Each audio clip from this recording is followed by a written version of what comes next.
முக்கிய செய்திகள். வங்கக்கடலில் நாளை மறுநாள் உருவாகிறது மோந்தா புயல். செங்கல்பட்டு, விழுப்புரம், கடலூர், புதுச்சேரியில் இன்று கனமழைக்கு வாய்ப்பு. தஞ்சை மாவட்டத்தில் 1,68,000 டன் நெல் கொள்முதல். ஈரப்பதத்தை 22% அதிகரிப்பது குறித்து இன்று ஆய்வு செய்கிறது மத்திய குழு. உத்தரப்பிரதேச அரசின் கட்டாய மதமாற்ற தடை சட்டத்திற்கு உச்சநீதிமன்றம் கண்டனம். தனிநபரின் அடிப்படை உரிமையில் தலையிடுவதை ஏற்க முடியாது என நீதிபதிகள் கருத்து. இறுதிக் கட்டத்தை எட்டியது இந்தியா அமெரிக்கா வர்த்தக ஒப்பந்தம். அடுத்த மாதம் உடன்பாடு கையெழுத்தாகும் என அதிகாரிகள் தகவல். வணக்கம். வணக்கம். வங்கக்கடலில் நாளை மறுநாள் உருவாக உள்ள மோந்தா புயல் காரணமாக செங்கல்பட்டு, விழுப்புரம், கடலூர், புதுச்சேரியில் இன்று கனமழைக்கு வாய்ப்பிருப்பதாக தெரிவித்துள்ள வானிலை மையம், சென்னை, திருவள்ளூர், காஞ்சிபுரம், செங்கல்பட்டு உள்ளிட்ட 7 மாவட்டங்களில் நாளை கனமழை பெய்யும் என கணித்துள்ளது. வடகிழக்கு பருவமழை தீவிரமடைந்துள்ளதால் தமிழகத்தின் பல்வேறு மாவட்டங்களிலும் மழை பெய்து வருகிறது. இதனால் நீர்நிலைகளும் வேகமாக நிரம்பி வருகிறது. கன்னியாகுமரியில் தடிக்காரக்கோணம், வாளையத்து வயல் உள்ளிட்ட இடங்களில் பலத்த மழை பெய்தது. மதுரையில் பெய்த மழையால் சாலைகளில் தண்ணீர் தேங்கியது.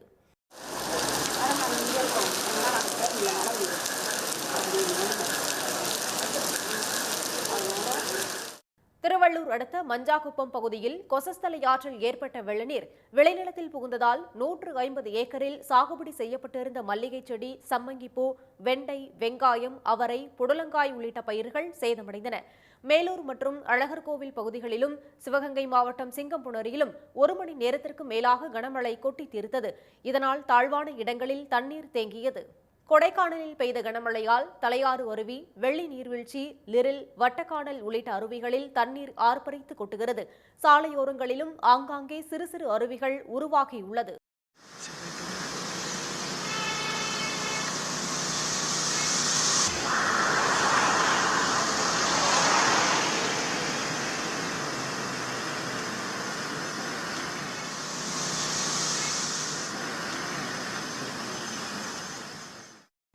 வேலூரில் நிக்கல்சன் கால்வாய் நிரம்பி கன்சால்பேட்டை ஆஞ்சநேயர் கோவில் தெரு, இந்திராநகர் உள்ளிட்ட குடியிருப்பு பகுதிகளில் மழைநீருடன் கழிவுநீரும் சூழ்ந்துள்ளது. இதையடுத்து பொதுமக்கள் தற்காலிக முகாம்களில் தங்க வைக்கப்பட்டு குடியிருப்புகளில் புகுந்துள்ள தண்ணீரை அகற்றும் பணி நடைபெற்று வருகிறது. இதனிடையே வங்கக்கடலில் உருவாகியுள்ள காற்றழுத்த தாழ்வு பகுதி ஆழ்ந்த காற்றழுத்த தாழ்வு பகுதியாக வலுப்பெற்றுள்ளதாக சென்னை வானிலை மையம் தெரிவித்துள்ளது. இன்று காற்றழுத்த தாழ்வு மண்டலமாகவும் நாளை ஆழ்ந்த காற்றழுத்த தாழ்வு மண்டலமாகவும் வலுவடைந்து நாளை மறுநாள் புயலாகவும் வலுப்பெறக்கூடும் என்றும் வானிலை மையம் தெரிவித்துள்ளது. இதன் காரணமாக செங்கல்பட்டு, விழுப்புரம், கடலூர், புதுச்சேரியில் இன்றும், சென்னை, திருவள்ளூர், காஞ்சிபுரம், செங்கல்பட்டு, விழுப்புரம், ராணிப்பேட்டை, புதுச்சேரியில் நாளையும் கனமழை பெய்யும் என தெரிவிக்கப்பட்டுள்ளது. சென்னை, திருவள்ளூர், ராணிப்பேட்டை மாவட்டங்களுக்கு நாளை மறுநாள் மிக கனமழைக்கான ஆரஞ்சு எச்சரிக்கை விடுக்கப்பட்டுள்ளது. வங்கக்கடலில் மணிக்கு 55 கிலோமீட்டர் வேகத்தில் பலத்த காற்று வீசக்கூடும் என்பதால் குமரி, மன்னார் வளைகுடா, அந்தமான் மற்றும் தமிழக மற்றும் ஆந்திர கடலோர பகுதிகளுக்கு வரும் 28ஆம் தேதி வரை மீனவர்கள் செல்ல வேண்டாம் என்றும் ஆழ்கடலுக்கு சென்றவர்கள் உடனே கரை திரும்பவும் மீன்வளத்துறை அறிவுறுத்தியுள்ளது. தஞ்சை மாவட்டத்தில் முன் எப்போதும் இல்லாத அளவில் 1,68,000 டன் நெல் கொள்முதல் செய்யப்பட்டுள்ளது. தஞ்சை மாவட்டத்தில் 60 ஆண்டுகளுக்கு பிறகு 2 லட்சம் ஏக்கர் பரப்பளவில் குறுவை சாகுபடி செய்யப்பட்டு அறுவடை பணிகள் உச்சக்கட்டத்தை அடைந்துள்ளது. நடப்பாண்டு குறுவை நெல் கொள்முதல் 1.5 மடங்கு அதிகரித்துள்ளது. இந்நிலையில் பருவமழை தீவிரமடைந்துள்ள நிலையில் தஞ்சை மாவட்டத்தில் செயல்பட்டு வரும் 299 நேரடி கொள்முதல் நிலையங்கள் மூலம் நாள் ஒன்றுக்கு 1000 நெல் மூட்டைகள் கொள்முதல் செய்யப்பட்டு வருகிறது. இந்நிலையில் ரயில்கள் மூலம் 66,000 டன்னும், லாரிகள் மூலம் 7,000 டன்னும் வெளியூர்களுக்கு அனுப்பப்பட்டுள்ளதாக தமிழ்நாடு நுகர்பொருள் வாணிபக் கழகம் தெரிவித்துள்ளது. தஞ்சாவூர் மண்டலத்தில் 1,68,000 டன் மெட்ரிக் டன் நெல் கொள்முதல் செய்யப்பட்டிருக்கிறது. இதுல இதுவரைக்கும் 1,43,000 மெட்ரிக் டன் நெல் நம்ம மூவ்மெண்ட் பண்ணி குடோன்களுக்கும் அல்லிங் மில்லுகளுக்கும் அமைச்சிருக்கிறோம். சீசன்ல இன்னும் 75,000 டன் இன்னும் அறுவடை ஆகாம நிலுவையில் இருக்கு. இது இன்னும் தொடர்ந்துட்டு இருக்கு. வர வர நம்ம எல்லா நெல்களையும் கொள்முதல் பண்ணி விரைவாக அந்தந்த டிபிஸ்ல இருந்து கொள்முதல் பண்ணிட்டு இருக்கோம். திருவாரூர் மாவட்டத்தில் நடப்பு குறுவை சாகுபடி 1.92 லட்சம் ஏக்கர் பரப்பளவில் மேற்கொள்ளப்பட்டது. இம்மாவட்டத்தில் 350க்கும் மேற்பட்ட இடங்களில் நேரடி நெல் கொள்முதல் நிலையங்கள் செயல்பட்டு வரும் நிலையில் உடனுக்குடன் நெல் கொள்முதல் செய்யப்பட்டு வருகிறது. இதையடுத்து மன்னார்குடி, நீடாமங்கலம், வலங்கைமான் உள்ளிட்ட பகுதிகளில் இயங்கி வரும் அரசு நேரடி நெல் கொள்முதல் நிலையங்கள் வாயிலாக லட்சக்கணக்கான நெல் மூட்டைகள் விவசாயிகளிடமிருந்து கொள்முதல் செய்யப்பட்டன. அவற்றில் 50,000க்கும் மேற்பட்ட நெல் மூட்டைகள் சரக்கு ரயில்கள் மூலம் திருப்பூர் மாவட்டத்தில் உள்ள அரவை ஆலைகளுக்கு அனுப்பி வைக்கப்பட்டன. இதனை மாவட்ட ஆட்சியர் திரு மோகனச்சந்திரன் உடன் இருந்து ஆய்வு செய்தார். 1,96,000 மெட்ரிக் டன் வரைக்கும் நம்ம கொள்முதல் செய்திருக்கோம். அதை கொள்முதல் செய்ததில் வெளி மாவட்டங்களுக்கு அனுப்பும் பணி நடைபெற்று வருது. ரெகுலர் ஸ்டோரேஜ் பாயிண்ட்டுக்கும் நம்ம எல்லா டிபிசிலிருந்து மூவ் பண்ணிகிட்டு இருக்கோம். இப்போ மீது இருக்கக்கூடிய டிபிசி இருக்கக்கூடிய அனைத்து கொள்முதல் செய்யப்பட்ட நெல்மணிகளும் ரொம்ப பாதுகாப்பாகவும் இருக்குது. அதை இந்த மாதிரி போர்க்கால அடிப்படையில் நம்ம ஒரு நாளைக்கு 8,000 10,000 மெட்ரிக் டன்னால் நம்ம மூவ் பண்ணிகிட்டு இருக்கோம். இதனிடையே தமிழகம் முழுவதும் பெய்து வரும் வடகிழக்கு பருவமழையால் பல்வேறு பகுதிகளில் ஆயிரக்கணக்கான கொள்முதல் நிலையங்களில் வைக்கப்பட்டிருந்த நெல் மூட்டைகள் நனைந்து அதன் ஈரப்பதம் 17% மேல் அதிகரித்துள்ளது. இதையடுத்து நெல் கொள்முதலுக்கான அதிகபட்ச ஈரப்பத அளவை 17 இருந்து 22% உயர்த்த வேண்டும் என மத்திய அரசுக்கு தமிழக அரசு கடிதம் எழுதியது. இதையடுத்து மழையால் பாதிக்கப்பட்ட மாவட்டங்களில் மத்திய அரசின் 3 குழுக்கள் இன்று ஆய்வை தொடங்க உள்ளன.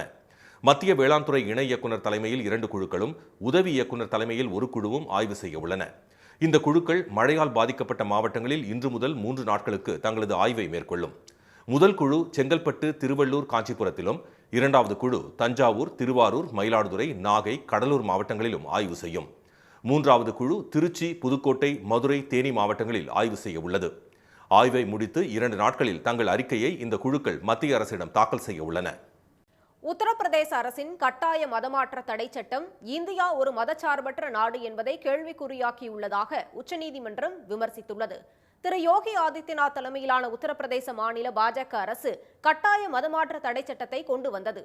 இதனால் மதமாற்றம் செய்ய முயற்சிப்பவர்கள் உள்ளிட்டோர் மீது பல வழக்குகள் பாய்ந்தன. அலகாபாத் விவசாய பல்கலைக்கழகத்தின் துணைவேந்தர் திரு ராஜேந்திர பிகாரிலால், அதன் இயக்குநர் திரு வினோத் பிகாரிலால் ஆகியோர் 90க்கும் மேற்பட்டவர்களை மதமாற்றியதாக குற்றம் சாட்டி அவர்கள் மீது வழக்குகள் பதிவு செய்யப்பட்டன. அந்த வழக்குகளை ரத்து செய்ய கோரி அவர்கள் உச்சநீதிமன்றத்தில் தாக்கல் செய்த மனுக்களை நீதிபதிகள் திரு பர்திவாலா, திரு மனோஜ் மிஸ்ரா ஆகியோர் அடங்கிய அமர்வு விசாரணை நடத்தியது. அப்போது உத்தரப்பிரதேச அரசின் கட்டாய மதமாற்ற தடை சட்டம் இந்தியா ஒரு மதச்சார்பற்ற நாடு என்பதை கேள்விக்குறியாக்கியுள்ளதாக நீதிபதிகள் விமர்சித்தனர். இந்த சட்டம் அரசியலமைப்பின் 25வது பிரிவுக்கு எதிரானது என்றும் நீதிபதிகள் கண்டனம் தெரிவித்தனர். மனுதாரர்கள் மீதான வழக்குகளை ரத்து செய்த உச்சநீதிமன்றம் அவர்கள் மீது விசாரணை நடத்தவும் காவல்துறைக்கு இடைக்கால தடை விதித்துள்ளது. மதமாற்றம் என்பது தனிப்பட்ட நபரின் உரிமை என்று கூறிய நீதிபதிகள் அதை தடுப்பது தனிநபரின் அடிப்படை உரிமையை மீறும் செயல் என்றும் கூறினர். மதமாற்றத்திற்கான நடவடிக்கையில் மாவட்ட நீதிபதி மற்றும் காவல்துறை விசாரணையை நடத்த வேண்டும் என்பதை சட்டப்பூர்வமாக இந்த மதமாற்ற தடை சட்டம் கொண்டு வந்துள்ளதாக அவர்கள் சுட்டிக்காட்டினர். மாநிலத்தில் மதமாற்றத்திற்கு விதிக்கப்பட்ட கடுமையான நடைமுறை என அந்த சட்டத்தை விமர்சித்த உச்சநீதிமன்றம் இந்தியா ஒரு மதச்சார்பற்ற நாடு என்றும் உச்சநீதிமன்றத்தால் முன்னர் விளக்கப்பட்டபடி அரசியலமைப்பின் 25வது பிரிவு எந்த ஒரு மதத்தையும் சுதந்திரமாக பின்பற்றவும் அதை பிரச்சாரம் செய்யவும் உரிமை உள்ளதாக கூறினர். ஒருவரின் நம்பிக்கையை அதன் கொள்கைகளை வெளிப்படுத்துவதன் மூலம் பரப்பும் உரிமை உள்ளதாகவும், ஆனால் வற்புறுத்துதல், மோசடி, பலாத்காரம் அல்லது வசீகரிப்பு மூலம் மற்றொரு நபரை மாற்றும் உரிமை இல்லை என்று நீதிபதிகள் தெரிவித்தனர். மதமாற்றத்திற்கு முந்தைய மற்றும் பிந்தைய அறிவிப்பு தொடர்பான சட்டத்தின் விதிகள் தான் கூறும் மதத்தை தவிர வேறு ஒரு நம்பிக்கையை ஏற்றுக்கொள்ள முயலும் ஒரு நபர் பின்பற்ற வேண்டிய மிகவும் கடினமான நடைமுறையை அறிமுகப்படுத்துவதாக நீதிபதிகள் தெரிவித்தனர். மதமாற்ற நடைமுறையில் மாநில அதிகாரிகளின் ஈடுபாடும் தலையீடும் தெளிவாக தெரிவதாக நீதிபதிகள் கூறினர். இந்தியா, அமெரிக்கா இடையிலான வர்த்தக ஒப்பந்தம் இறுதிக்கட்டத்தை எட்டியுள்ளதை அடுத்து அடுத்த மாதத்திற்குள் கையெழுத்தாகும் வாய்ப்புள்ளதாக தகவல் வெளியாகியுள்ளது.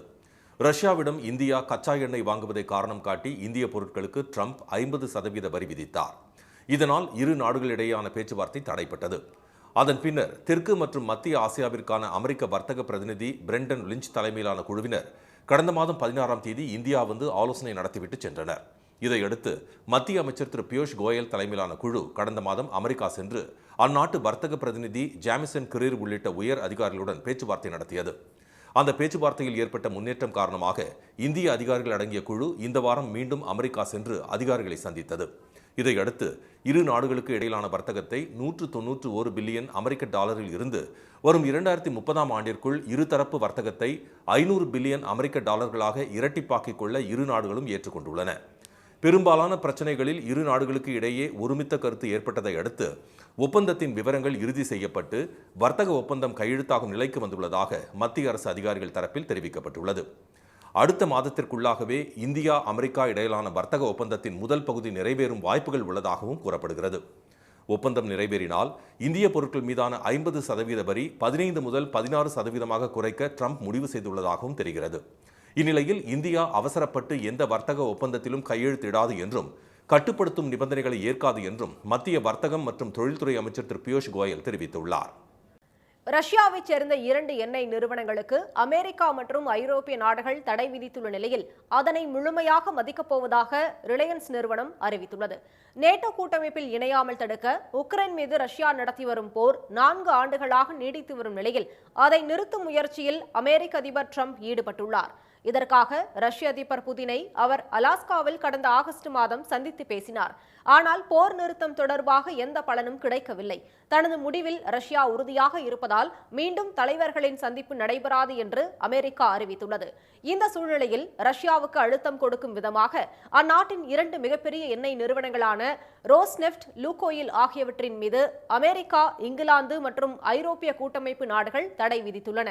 தடை செய்யப்பட்ட ரஷ்ய எண்ணெய் நிறுவனங்களிடமிருந்து கச்சா எண்ணெய் இறக்குமதி செய்து வரும் இந்தியாவுக்கு அமெரிக்காவின் இந்த நடவடிக்கை பெரும் பாதிப்பை ஏற்படுத்தும் நிலையில் அந்த நிறுவனங்களிடமிருந்து அதிக அளவில் எண்ணெய் இறக்குமதி செய்யும் ரிலையன்ஸ் எண்ணெய் சுத்திகரிப்பு நிறுவனம் இந்த விவகாரத்தில் அமெரிக்கா, இங்கிலாந்து மற்றும் ஐரோப்பிய நாடுகளின் கட்டுப்பாடுகளை மதிக்கப் போவதாக அறிவித்துள்ளது. இதனை தங்களின் எக்ஸ் பக்கத்தில் பதிவிட்டுள்ள அந்நிறுவனம் கட்டுப்பாடுகளினால் எழுந்துள்ள சூழ்நிலையை ஆராய்ந்து வருவதாக கூறியுள்ளது. அதே சமயம் இந்திய எரிபொருள் தேவையை பூர்த்தி செய்யவும் நடவடிக்கை எடுக்கப்படும் என ரிலையன்ஸ் விளக்கமளித்துள்ளது. ஜம்மு காஷ்மீரில் நடந்த 4 மாநிலங்களவை உறுப்பினர்களுக்கான தேர்தலில் ஆளும் தேசிய மாநாட்டு கட்சி 3 இடங்களை கைப்பற்றியது. அந்த யூனியன் பிரதேசத்திற்கு 4 மாநிலங்களவை உறுப்பினர் பதவிகள் ஒதுக்கப்பட்டன. ஆனால் தேர்தல் நடைபெறாமல் இருந்ததால் குலாம் நபி ஆசாத் உட்பட 4 மாநிலங்களவை உறுப்பினர்களின் பதவிகள் 2021ஆம் ஆண்டு நிறைவடைந்த பிறகு புதிய உறுப்பினர்கள் தேர்ந்தெடுக்கப்படாமல் காலியாக இருந்தன. இதற்கான தேர்தல் நேற்று நடைபெற்றது. ஜம்மு காஷ்மீரின் சிறப்பு அந்தஸ்தான 370வது பிரிவு ரத்து செய்யப்பட்ட பிறகு நடந்த தேர்தல் என்பதால் பாதுகாப்பு ஏற்பாடுகள் பலப்படுத்தப்பட்டிருந்தன. நேற்று காலை 9 மணிக்கு தொடங்கி மாலை 4 மணி வரை வாக்குப்பதிவு நடந்தது.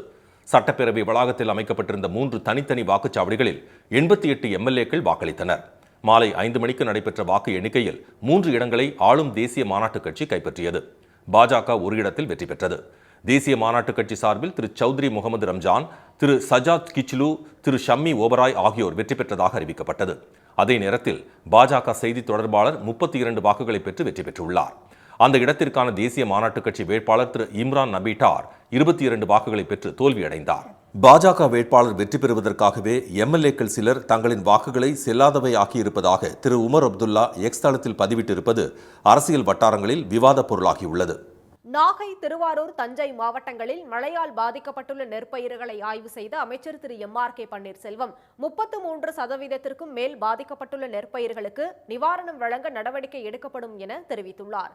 நாகை மாவட்டம் திருமருகல், கீழ்வேளூர், கருவேலங்கடை, திருவாரூர் மாவட்டம் கோமல், தஞ்சை அம்மாப்பேட்டையில் உள்ள கீழ்கோயில் 10 உள்ளிட்ட பகுதிகளில் மழைநீரில் மூழ்கிய குறுவை மற்றும் சம்பா நெற்பயிர்களை வயலில் இறங்கி ஆய்வு செய்த அவர் விவசாயிகளிடம் பாதிப்புகள் குறித்து கேட்டறிந்தார். பின்னர் செய்தியாளர்களிடம் பேசிய அவர் அந்தந்த மாவட்ட ஆட்சியர்கள் தலைமையில் பாதிப்பு குறித்து கணக்கெடுக்க உத்தரவிடப்பட்டுள்ளதாக தெரிவித்துள்ளார்.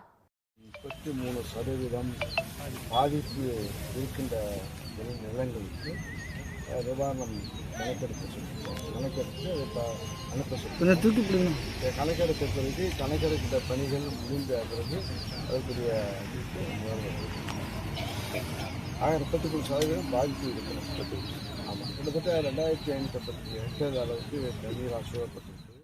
தற்போதைய அரசு 4.03 லட்சம் டன் நெல்லை பாதுகாக்கும் வகையில் கொள்முதல் நிலையங்களில் மேற்கூரை அமைக்கப்பட்டுள்ளதாகவும் மேலும் 3 லட்சம் மெட்ரிக் டன் அளவுக்கு மேற்கூரையுடன் கிடங்கு அமைக்கும் பணி நடந்து வருவதாகவும் தெரிவித்துள்ளார்.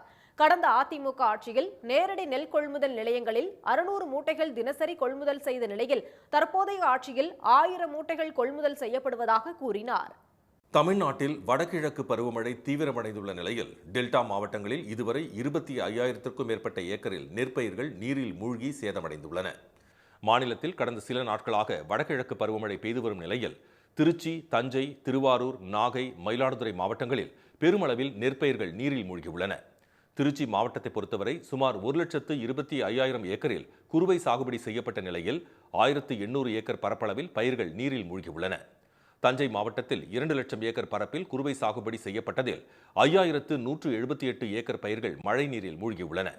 அதேபோல 91,800 ஏக்கர் பரப்பளவில் சம்பா சாகுபடி செய்யப்பட்டதில் 1915 ஏக்கர் பயிர்கள் மழைநீரில் மூழ்கி சேதமாகியுள்ளன. நாங்கள் நடவு நட்டு ஒரு வாரம் ஆன பயிர் தொடர்ச்சியாக பெய்யக்கூடிய மழையில் நீரில் மூழ்கி இருக்கு. இதுக்கு காரணம் என்னவென்றால் வடிகால் வாய்க்கால் இங்கே முழுமையாக தூர்வாரப்படாமல் உள்ளது. 2500 ஏக்கர் தாழடி நெற்பயிர்கள் நீரில் மூழ்கி அழுகும் நிலை ஏற்பட்டுள்ளது.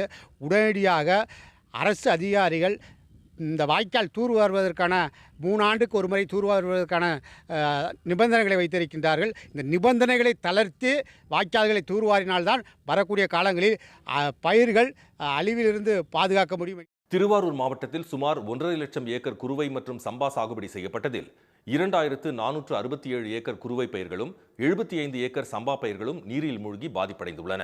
பருவகாலம் தாண்டி மழை பெஞ்சதுனால இப்போ எல்லா பயிர்களும் கிட்டத்தட்ட 40 நாளாகுது பயிரெலாம் நடவு நட்டு. அது எல்லாமே நீரில் மூழ்கி வேரெல்லாம் அழிவிட்டு தோவை எல்லாமே அழிவிட்டு திருப்பி மீட்டெடுத்து அதை விவசாயம் பண்ண முடியாத ஒரு இக்கட்டான சூழ்நிலை தான் விவசாயிங்க தள்ளப்பட்டிருக்கிறாங்க. இதுவரை தொடர்ந்து ஒரு மாதமாக மழை பெய்து வருது. மக்கள்லாம் கடன் வாங்கி குழுவிலேருந்து பணம் எடுத்து நகை அடவு வச்சு சிறு விவசாயிங்க தான் இதெல்லாம் விவசாயம்லாம் பண்ணியிருக்கிறது. பெருமண்ணைங்கள்லாம் கிடையாது. சாதாரண விவசாயம் பண்ணிட்டு இதை அறுத்து தான் அவங்க நல்லது கெட்டது கல்யாணம் காது குத்தி அந்த மாதிரி செய்யக்கூடிய ஒரு இக்கட்டான சூழ்நிலையில் வாழ்ந்து வர நிலையில் விவசாயிகள் வந்து வருடாந்திரம் தொடர்ந்து ஆளாண்டுகளாக இந்த வரைக்கும் எந்த ஒரு நிவாரணமோ இன்சூரன்ஸோ மக்களுக்கு வழங்கலை. 40 நாள் சம்பா பயிர்கள் நீரில் மூழ்கி கிடைக்கின்றது.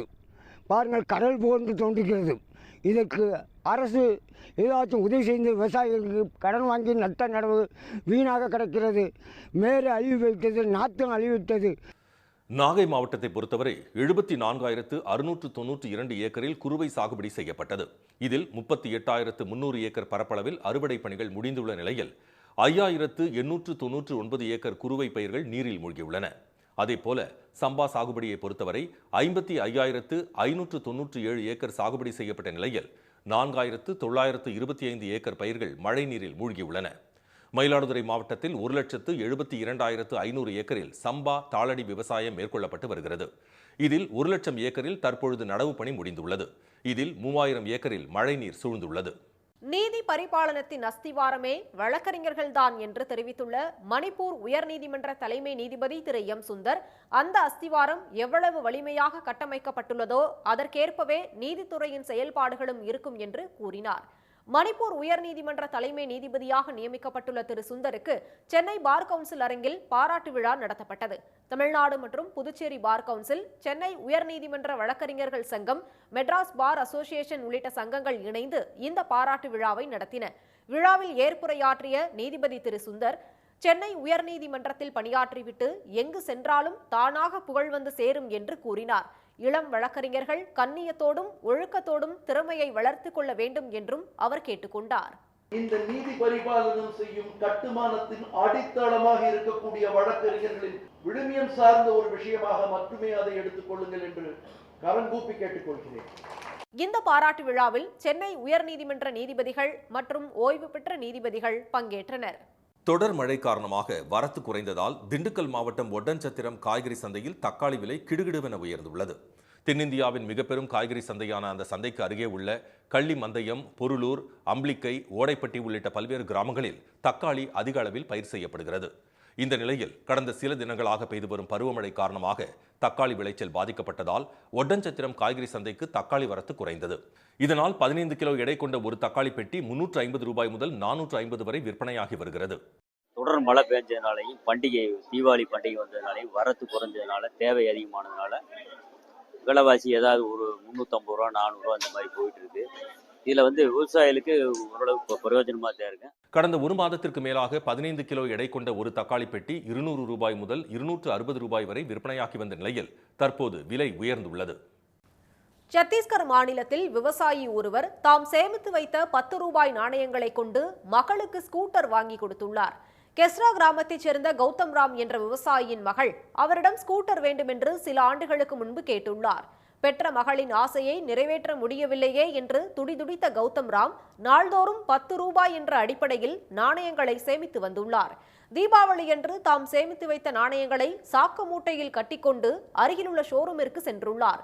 35 கிலோ மூட்டையுடன் வந்த கௌதம் ராமை பார்த்த ஊழியர்கள் முதலில் அதிர்ச்சி அடைந்தாலும் பின்னர் அவர் கூறிய விஷயங்களை கேட்டவுடன் பொறுமையாக மூட்டையை அவிழ்த்து நாணயங்களை எண்ணத் தொடங்கினர். 4 மணி நேரம் எண்ணிய ஊழியர்கள் 40,000 ரூபாய் பணம் இருப்பதாக தெரிவித்துள்ளனர்.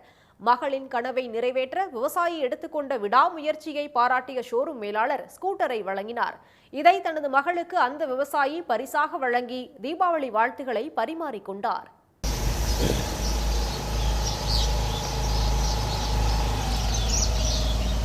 மகளின் ஆசைக்காக கௌதம் ராமின் விடாமுயற்சியும் கடின உழைப்பும் அந்த கிராமத்தையும் உற்சாகப்படுத்தியது.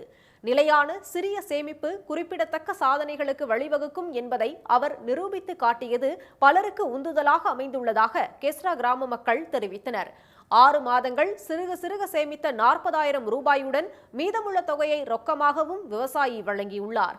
விவசாயியின் அர்ப்பணிப்பால் நிகழ்ச்சியடைந்த ஷோரூம் மேலாளர் அவருக்கு ஸ்கூட்டருடன் கிரைண்டர் ஒன்றையும் பரிசாக வழங்கி கௌரவப்படுத்தினார். இந்தியா ஆஸ்திரேலியா அணிகள் மோதும் 3வது ஒருநாள் போட்டி சிட்னியில் இன்று நடைபெற உள்ள நிலையில் ஆறுதல் வெற்றி பெறுமா என்ற எதிர்பார்ப்பு ரசிகர்களிடம் எழுந்துள்ளது. ஆஸ்திரேலியா சென்றுள்ள இந்திய அணி 3 போட்டிகள் கொண்ட ஒருநாள் தொடரில் பங்கேற்றுள்ளது.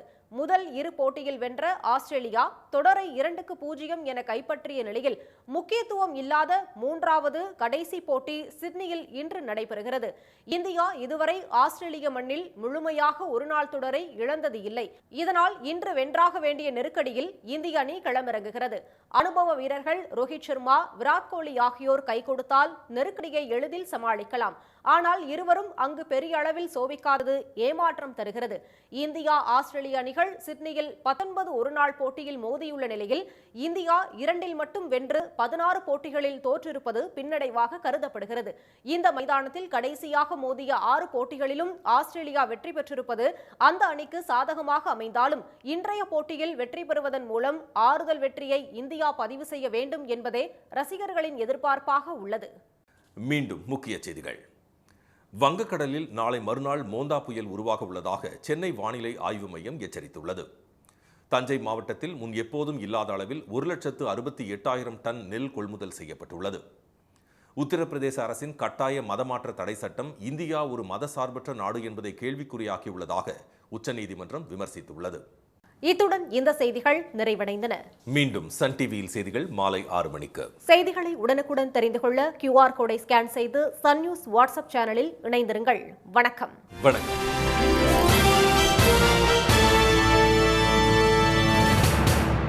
உடனுக்குடன் செய்திகளை தெரிந்து கொள்ள சன் நியூஸ் பெல் ஐகானை கிளிக் பண்ணுங்க.